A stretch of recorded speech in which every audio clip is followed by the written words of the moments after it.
लोग सोफोक्लिस को डिस्कस कर रहे थे और we have just said that he is in fact one of the greatest playwrights of Greek. और इनको डिटेल से प्रिपेयर करना इसलिए भी ज़रूरी है because it is included in the syllabus of Punjab university. Sophocles was born at Colonus और इसके अलावा ये एक बहुत अच्छी वेल ऑफ फैमिली से ताल्लुक़ रखते थे सोफोक्लिस। और ये तकरीबन जितने भी आर्ट्स हैं, पोइट्री, डांस, फिलोसफी, इन सब में ही वाज वेल एजुकेटेड। और इसके अलावा ग्रीक्स जोन से हैं उनकी आपने एक बात याद रखनी है कि ये बहुत लड़ाइयाँ लड़ते थे, यानी वॉर्स में बहुत ज़्यादा पार्टिसिपेट करते थे। और ग्रीक्स में ये भी है कि वो खुद आपस में ही काफ़ी ज़्यादा उनकी वार्स हुआ करती रहती थी। अब उनमें से भी एक वॉर इन्होंने अगेंस्ट पर्शिया लड़ी थी। उनकी जब विक्ट्री हुई तो इसके बाद ही actually led the boys square at the age of 16। यानी एक हिसाब से आप समझ लें कि जैसे स्कूल में कोई हेड बॉय टाइप होता है ना, जिसको कोई एजाज़ दिया जाता है, तो इस तरह से इसको पूरे अपने जितना भी एरिया था इसको, वहाँ से इसको बेसिकली चूज किया गया डेट ही is the one who is suitable to lead the boys square और विक्ट्री को सेलिब्रेट करने के लिए। टोटल इन्होंने 123 प्लेज लिखे थे। उन 123 प्लेज में से हमारे पास सिर्फ 7 के 7 कंप्लीट प्लेज मौजूद हैं। बाकी जो प्लेज हैं वो अब हमारे पास मौजूद नहीं हैं, उनके सिर्फ फ्रेगमेंट्स हैं काफ़ी हद तक। अब उनमें जो सबसे मोस्ट नोटेबल हैं ये 7, एक तो हमारे पास कंप्लीट के कंप्लीट मौजूद हैं। Ajax, the women of Trachis, Electra, Philoctetes, Oedipus the king, Antigone, Oedipus at Colonus. अब ये जो Oedipus the king, Antigone, Oedipus at Colonus, ये मोस्ट इंपॉर्टेंट है और आपको सिर्फ याद भी इन्हीं के बारे में रखने की ज़रूरत है, बाकी आप सिर्फ उनके नाम देख लें। अब इनमें सबसे ज़्यादा जो पॉपुलर था इट वाज बेसिकली इडिपस, एंटिगनी और इडिपस एट कोलोनस। इनको हम लोग थीबन प्लेस भी कहते हैं और इसके अलावा साथ ही हम इन्हें इडिपस साइकिल के नाम से भी जाना जाता है। थीबन प्लेस इसलिए भी कहते हैं क्योंकि इसकी सेटिंग थीब्स में है, उनका जो सिटी है वहाँ पे सारी की सारी इनकी सेटिंग थी। और इडिपस साइकिल इसलिए कि Oedipus is basically the main character among all these 3 series. अब सोफोक्लिस के जो 3 थेबन प्लेस हैं उनमें जो इडिपस रेक्स कहते हैं कि सबसे पहले एंटिगनी की स्टोरी लिखी गई थी, इसके बाद इडिपस रेक्स और इसके बाद इडिपस एट कोलोनस। और जो इडिपस एट कोलोनस है वो सोफोक्लिस की डेथ के बाद पब्लिश हुआ था, जब सोफोक्लिस की डेथ हो गई थी इसके बाद। अब 28 ईयर्स की एज में सोफोक्लिस ने दूसरे प्ले राइट्स के साथ पार्टिसिपेट करना शुरू कर दिया।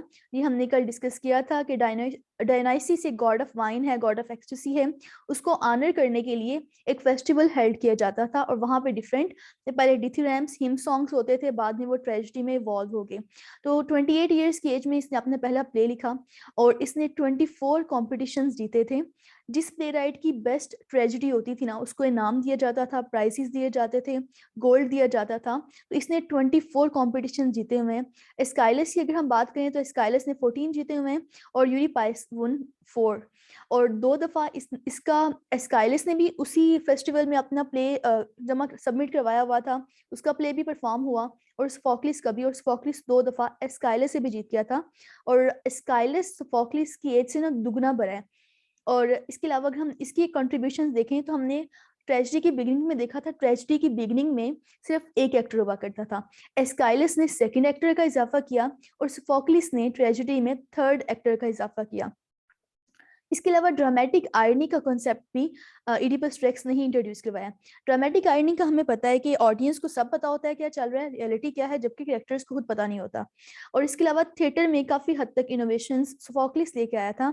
इसने उनके जितने भी ड्रेसेस हैं उनको काफ़ी हद तक ब्राइट कर दिया था। और अगर हम उनके पर्सनल व्यूज़ के बारे में बात करें तो ही वॉज क्वाइट रिलीजियस। और जैसे हमने कहा था हीसियर जो कि ग्रीक पोइट था, वो काफ़ी ज़्यादा ग्रीक्स गॉड्स के बारे में, गॉडेसेस के बारे में लिखा करता था। तो इस तरह से ये इन्होंने काफ़ी ज़्यादा ग्रीक गॉड्स के बारे में तो नहीं लिखा, लेकिन he give up his home for a Greek god Asclepius Asclepius god of medicine था, और जब तक इनका प्रॉपर टेम्पल नहीं एस्क्लेपियस का बिल्डअप हो गया, तमीर नहीं हुआ, तब तक बेसिकली इसने सोफोक्लिस ने अपना घर इनको दे दिया था, जिसकी वजह से उन्हें सोफोक्लिस को डेक्सियन का टाइटल मिला। डेक्सियन हम कहते हैं रिसीवर, देने वाले को। तो डेक्सियन इनको अपनी जनरॉसिटी की वजह से, कि उन्होंने अपना घर एस्क्लेपियस के नाम कर दिया, इनको ये टाइटल मिला। और इसके अलावा काफ़ी हद तक ट्रायोलॉजी में उन्होंने चेंजेस की। ट्रायोलॉजी हमने देखा था सीजन्स, जैसे हम के सीजन 1, सीजन 2, सीजन 3, तो उन्होंने एक 3 प्लेस ट्रायोलॉजी में, क्योंकि वो प्लेस सबमिट करवाए जाते थे, तो ट्रायोलॉजी में तो वो लिखते थे, लेकिन सोफोक्लिस ने ये चेंज लाया कि हर जो प्ले है, जैसे फर्स्ट प्ले है उसका प्लॉट सेकंड प्ले से डिफरेंट होता था, और थर्ड प्ले से भी डिफरेंट होता था। तो हर एक जितना भी प्ले वो सबमिट करवाया करते थे, it was with a different plot, with a different kind of story. अब that's all about Sophocles contributions towards tragedy. Oedipus Rex की हम बात कर लेते हैं।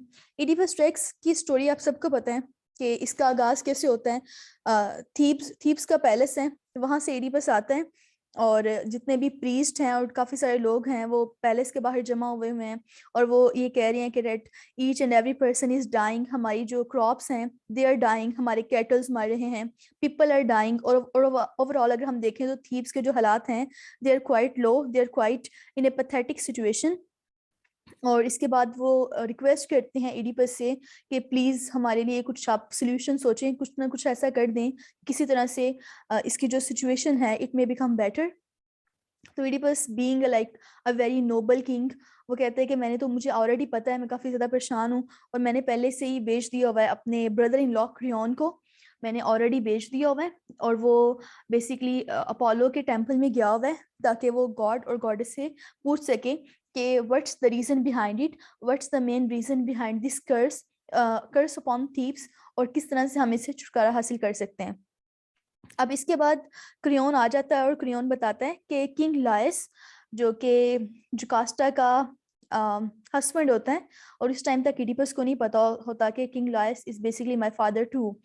तो वो बताता है कि जब तक किंग लायस का मर्डर हो गया, जब तक इनका मर्डर फाइंड आउट नहीं होगा, तब तक थीव्स ऐसा ही रहेगा। तो इसके बाद इडिपस कहता है कि बस जो मर्जी होना, मैंने लास्ट में जो किंग लॉयस है इसका मर्डर फाइंड आउट करना है, और मुझे ये समझ नहीं आती कि इतनी देर का उसका मर्डर हुआ हुआ है तो तुम लोगों ने फाइंड आउट करने की कोशिश क्यों नहीं की है। और इसके बाद फिर वो कहता है कि at each and every cost, हर हाल में मैं मर्डरर को ढूंढ के रहूंगा। और इसके बाद नेक्स्ट जो ओवरऑल टॉक है ये कन्वर्ट हो जाती है कि there is a blind prophet name Tiresias, उसको बुलाया जाए और उससे पूछा जाए कि who is the murder of king Laius. अब वो ब्लाइंड प्रॉफिट टाइरिसियस आता है, और इडिपस उससे पूछता है, तो वो कहता है कि भाई मुझे पता है लेकिन मैं बताऊंगा नहीं। तो इडिपस कहता है बस मुझे पता चल गया है, तुम क्रियोन के साथ मिले हुए हो, तुम चाहते हो कि थ्रोन से मिल जाए, तो तुम ब्लाइंड हो, पता तुम्हें किसी बात का है नहीं है। मुझे ये समझ नहीं आती है कि तुम्हें किसने ये इतना हाई रैंक पे पहुंचा दिया है। तो टाइरिसियस को इस बात पे गुस्सा आ जाता है, और वो कहता है कि ब्लाइंड मैं नहीं हूँ, दरअसल ब्लाइंड तुम खुद हो। और इसके बाद गुस्से में उसके मुंह से निकल जाता है कि actually you are the person who is responsible for all this mess. तो इडिपस को मजीद गुस्सा चढ़ जाता है, और इसके बाद क्रियोन और इडिपस के दरमियान में भी there was exchange of like hot comments, और कोरस बड़ी मुश्किल से इन दोनों को काम डाउन करता है। और नेक्स्ट हम सबको पता है कि जो इडिपस है वो कहता है कि actually I want to reach the truth at each and every cost. और इडिपस और जुकास्टा ये दोनों गॉड्स की इंसल्ट करते हैं। इडिपस टाइरिसियस की इंसल्ट करता है, और जुकास्टा कहती है कि ये इनको कुछ भी नहीं पता होता है। जब मेरी किंग लायस के साथ शादी हुई हुई थी, तो तब एक बंदे ने ये प्रोफेसी दी, सॉरी एक गॉड ने ये प्रोफेसी दी थी कि किंग लायस के हाँ जो भी बेटा पैदा होगा ना, वो actually he will be the person who will kill king Laius and marry Jocasta. और इसके बाद कहती है देखो हमने तो उसको पैदा होते ही मार दिया था, और देखो there is nothing like that, now I am happily married with you. और किंग लायस को तो रॉबर्स ने मारा है, थीव्स ने मारा है, तो there is no reality in gods. अब कोरस इस बात पे जरा कह भी रहे होते हैं कि जो जुकास्टा है शी शुडंट से things like that about God's. और इसके बाद फिर नेक्स्ट हमें पता चलता है कि बेसिकली जुकास्टा उसे बताती है कि किंग लॉयस की डेथ कहाँ पे हुई थी, एक ऐसी जगह जगह पे जहाँ पे 3 रोड्स मेट, यानी कोई ऐसा प्लेस थी जहाँ पे 3 रोड्स आपस में मिलते हैं। तो इडिपस 2 मिनट के लिए सोच में पड़ जाता है कि जब वो इस सिटी में आया था तो तब उसने एक बंदे को मारा था, वो बस like who was of the same age as of his father. अगर उसके फादर होते तो उसी एज के होते। तो वो जरा सा हैरान हो जाता है, लेकिन उसी टाइम एक मैसेंजर आता है और वो कहते हैं कि जो पोलीबस है उसकी डेथ हो गई है। तो कहता है देखो जो पोलीबस है वो मेरा फादर है और उसकी डेथ हो गई है, it means that I am not the person, I can never be that the same person. और उसके बाद एक शेफर्ड की हमें पता चलता है कि शेफर्ड के थ्रू ये पता चलता है कि शेफर्ड ने क्या किया था कि पोलीबस का रियल सन नहीं है इडिपस। और नेक्स्ट मजीद टर्न ऑफ द ट्विस्ट कि जो इडिपस है व्हेन ही वाज बॉर्न, तो जुकास्टा लोगों ने उसको यही दिया था कि इसको तुम मार दो, लेकिन इडिपस जौन सा है उसको स्टैफर्ड ने अपने जो साथ वाली कंट्री है कोरिन्थ उसके एक मैसेंजर को दे दिया था, जिसने इन टर्न पोलीबस के पास पहुंचा दिया। और फिर इडिपस को जब एक दफा वो वहां पे पार्टी में होता है तो कोई बंदा उसे कहता है कि इडिपस के बारे में ये प्रोफेसी है that he will sleep with his mother and he will kill his father. तो वो वहां से भागता है और वहां पे वो थीब्स में आता है। थीब्स में उस टाइम स्फिंक्स होती है और स्फिंक्स ये रिडल पूछती है कि मुझे कोई ऐसी चीज का नाम बताओ जो कि दिन जब बेसिकली जब वो दिन में होती है तो इसके बाद वो जब वो दिन में होती है तो वो 4 फीट पे होती है, और जब वो नून में होती है तो 2 फीट पे होती है, और जब इवनिंग होती है तो वो 3 फीट पे होती है। तो वो कहते हैं कि वो बंदा मैन है कि जब वो पैदा होता है तो वो रेंगता है, और जब वो जवान होता है तो वो 2 फीट पे होता है, और इसके बाद जब बुढ़ापा होता है तो उसके साथ उसकी एक स्टिक भी होती है। तो इडिपस उसका सही आंसर दे देता है और उसके बाद वो थीब्स पहुंच जाता है and then he actually got married with Jocasta. और जब इन दोनों को इस बात का पता चलता है तो Jocasta hanged herself and Oedipus actually chosen the most pitiable way for himself, और वो अपने आप को ब्लाइंड कर लेते हैं and that was the end of Oedipus the king। अब इसमें जो याद रखने वाली बात है वो क्या है कि इडिपस का मतलब किंग है, रेक्स का मतलब स्वॉलन फीट है। जब इडिपस के वहां पे माउंटेन्स पे फेंका गया था और उसके जो फीट्स हैं दे वर इन चेन्स, तो इस वजह से उसके फीट सूज गए थे and they were called swollen feet. अब बिगनिंग में अगर हम देखें तो प्रीस्ट क्या कर रहे हैं, वो गॉड से हेल्प कह रहे हैं कि किसी तरह से थीब्स को इससे छुटकारा मिल सके। अब इसके बाद कोरस अगर हम देखें तो 5 टाइम्स इसमें स्टेज पे आता है। थीबन्स किससे सफर कर रहे थे, प्लेग से, फायर से, और ये रिडल आपने उसमें याद रखनी है कि रिडल क्या थी, उसका आंसर क्या था। और जो जो ऑरेकल्स इसमें मेंशन किए गए हैं वो अपोलो, ज़्यूस और टाइरिसियस हैं। और जो किंग लायस है वो किंग ऑफ थीब्स था और इडिपस का फादर था। और कहाँ पे इसका मर्डर हुआ था, जहाँ पे 3 डॉट्स मेट। और अगर हम इसका हमार्शिया देखें तो इडिपस का हमार्शिया क्या था, हमार्शिया हम कहते हैं ट्रेजिक फ्लॉ को। तो इडिपस का ट्रेजिक फ्लॉ क्या था, एरोगेंस थी कि उसको अपनी जहानत पे बहुत यकीन था, और इसी जहानत की इस चक्कर में उसने कहा था कि जिस तरह से मैंने स्फिंक्स की रिडल सॉल्व कर ली थी ना, मैं ये मसला भी सॉल्व कर लूंगा। और in solving that matter, in his hubris, in his arrogance, he actually insulted Tiresias, जिसकी वजह से इसके साथ ऐसा सारा कुछ होता है and he actually met his tragic fate. अब इसमें कुछ जो फैक्ट्स एंड फिगर्स आपने याद रखने हैं वो मैंने लिख दी हैं, और कैरेक्टर्स के नाम आपने याद रखने हैं, और इसके अलावा आपने सेटिंग याद रखनी है। That's all you have to learn about Oedipus Rex.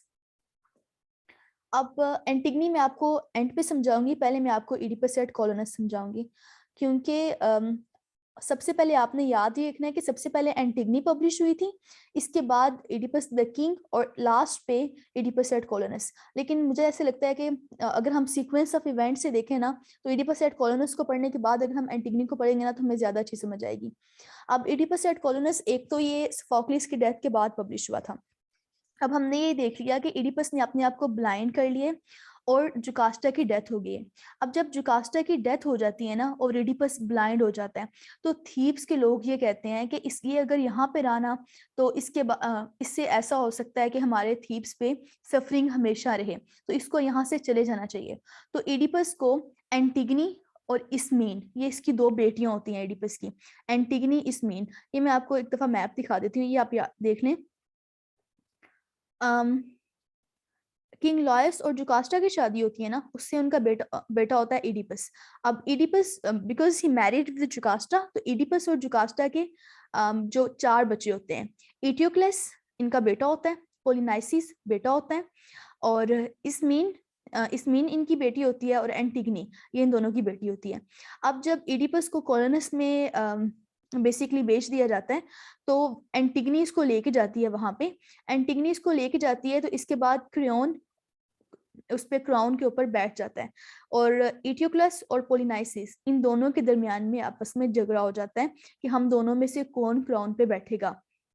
अब जो पोलिनाइसिस है और इटियोक्लस ये दोनों आपस में काफी ब्लडी वॉर में इंगेज हो जाते हैं। एक बंदे को क्रियोन सपोर्ट कर रहा है तो दूसरे को जोन से वो दूसरा जो उसका भाई है वो भी अपने साथ वाली किसी नेबरिंग कंट्री से हेल्प डिमांड कर रहा होता है, और एंटिगनी और इसमीन वहां पे रह रही होती हैं। अब इसके बाद ये यहाँ पे वॉर कर रहे हैं, और ये जो दोनों बेटियां हैं इसमीन और एंटिगनी ये इडिपस के साथ कोलोनस में हैं। इडिपस की क्योंकि सफरिंग काफी सारी हो जाती है तो वो एक हिसाब से ही एक्चुअली रिडेम्ड हिमसेल्फ, वो अपने बहुत हद तक अपनी रिडेम्पशन कर लेते हैं। अब वहां पे एक कोलोनस का किंग होता है, किंग थीसियस, वो इडिपस को अपने साथ लेके जाता है और इडिपस की काफी देखभाल भी करता है। क्रियोन एक दफा आता है इडिपस को लेके आने के लिए, इडिपस को थ्रेट करने के लिए, लेकिन इसके बाद फाइनली जो क्रियोन है वो चला जाता है क्योंकि थीसियस काफी हद तक इडिपस को सपोर्ट करता है। अब इस प्ले में यहाँ तक ये होता है कि ये दोनों बहन भाई आपस में झगड़ रहे होते हैं, इटियोक्लेस और पोलिनाइसिस, और इडिपस जोन सा है वो काफी ज्यादा सफर कर चुका होता है तो उसको अपनी सफरिंग से रिडेम्पशन मिल जाती है और उसकी डेथ हो जाती है। और पीछे से अब क्या रह गया, पीछे से अब रह गया एंटिगनी और इसमीन दोनों बहनें, और साथ में ये दोनों भाई।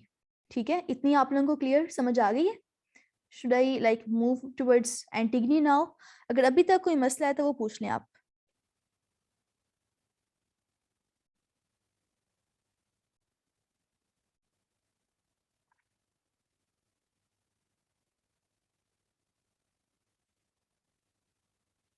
ओके आपको कोई मसला नहीं है, ठीक है, आई शुड मूव फॉरवर्ड। मैंने आपको बताया था कि इटियोक्लेस और पोलिनाइसिस ये दोनों आपस में झगड़े होते हैं, ठीक है।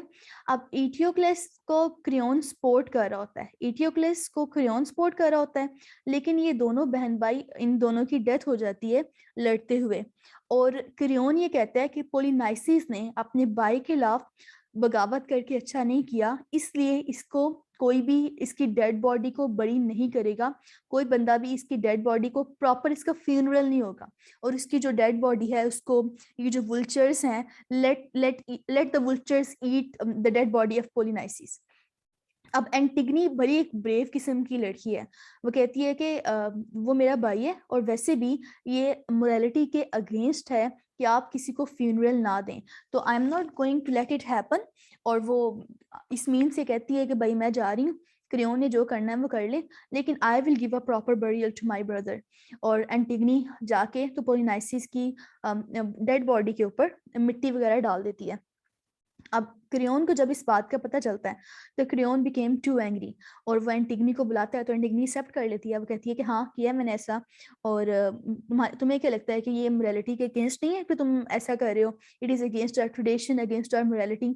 तो क्रियोन को ऐसा लगता है जैसे इसमीन भी इसके साथ है, तो कहता है वो इसमीन को भी काफी शकी निगाह से देखता है, और इसमीन भी कहती है कि हाँ बस ठीक है, एंटिगनी ने तो मरना है, मेरे दोनों भाई भी मर गए हैं, फादर की भी डेथ हो गई है, मदर की भी डेथ हो गई है, तो लेट मी डाई टू। वो कहती है हाँ भाई मैं भी एंटिगनी के साथ हूँ, लेकिन एंटिगनी ये कहती है कि इसमीन मेरे साथ नहीं है, मैं अकेली थी। तो क्रियोन कहता है कि बस अब एंटिगनी की सजा ये है कि इसको जिंदा मैं कब्र में दफन कर दूंगा, यानी इसका जिंदा मकबरा बना दूंगा, और जैसे नारकली को कब्र में चुन दिया गया था तो एंटिगनी को भी ऐसे ही वो कहता है कि मैं ऐसा इसके साथ करूंगा। अब क्रियोन का सिर्फ एक बेटा होता है, हाइमन। अब ये जो हाइमन होता है ना, he was madly in love with Antigone, ठीक है। तो वो क्रियोन को पहले तो कन्विंस करता है कि आप एंटिगनी के साथ ऐसा ना करें, don't do these things with Antigone because I am in love with her etcetera. लेकिन दोनों के दरमियान में काफी एक जिसे कहते हैं ना हेटेड डिस्कशन होती है, हॉट कमेंट्स का एक्सचेंज होता है, आर्गुमेंट्स काफी सारे होते हैं, और क्रियोन कहता है कि बस एंटिगनी जोन सी है इसको तो लाइक ऑर्डर दे देता है कि इसको तुम मार दो, और क्योंकि मैं इसको डायरेक्ट कत्ल नहीं कर रहा, ये तो खुद ही मर रही है ना, मैं तो बस इसको कब्र में वो चुन रहा हूँ, और उसे लगता है कि अगर वो डायरेक्ट मारेगा तो गॉड्स इससे ज्यादा नाराज होंगे। ये अजीब सी उसकी लॉजिक है ये। खैर अब जो एंटिगनी है वो वहां पे टॉम में उसको ऐसे रखा है, और हाइमन जोन्स है ना, जब वो ये देखता है कि Antigone is like going to die तो वो सुसाइड कर लेता है, क्रियोन का अपना बेटा वो सुसाइड कर लेता है, और एंटिगनी भी वहां पे उसकी डेथ हो जाती है। टाइरिसियस इसी दौरान आता है और वो क्रियोन को इस बात पे कन्विंस करता है कि you shouldn't do it because gods will be really angry from you.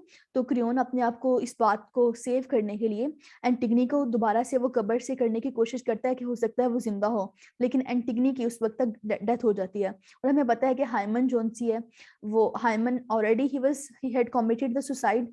तो क्रियोन का इकलौता बेटा वो मर चुके हैं और क्रियोन की बेबी होती है यूरिडाइस। यूरिडाइस जब देखती है कि उसका अपना इकलौता बेटा ही कमिटेड सुसाइड, तो वो भी सुसाइड कमिट कर लेती है। और एंड पे जो क्रियोन है वो अकेला रह जाता है and he was quite in grief to actually hear that all these things have happened and here Antigone also ended.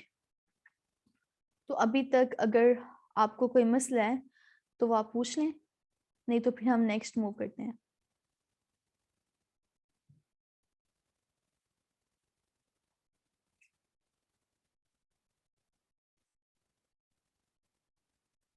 You can even ask your question in the chat box.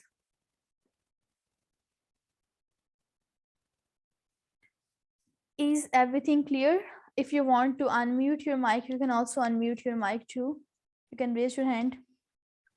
Oedipus et colonus को repeat कर दूं, ठीक है Kiran, no issue. Oedipus et colonus को मैं let me share the screen.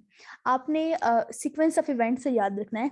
Oedipus Rex जब Oedipus the king का and होता है, तो इडिपस द किंग के एंड के बाद इडिपस ब्लाइंड हो जाता है और जुकास्टा की डेथ हो जाती है।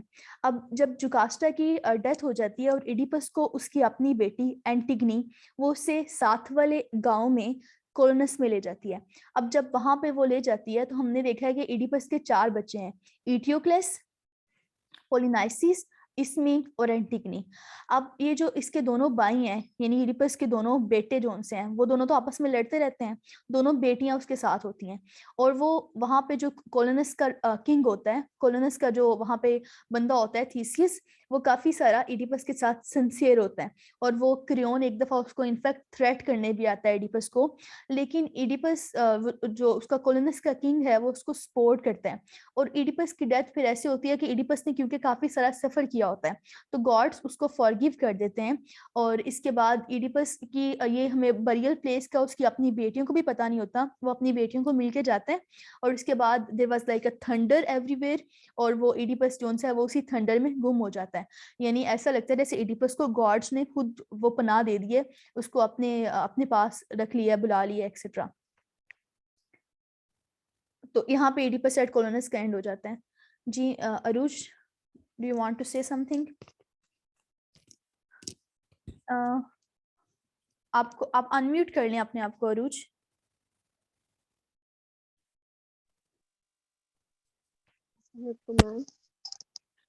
मैम एक्चुअली ये पूछना था कि क्रियोन को पोलिनस से क्या प्रॉब्लम होती है, why he is supporting his brother and not him. Creon को किसके साथ क्या मसला होता है?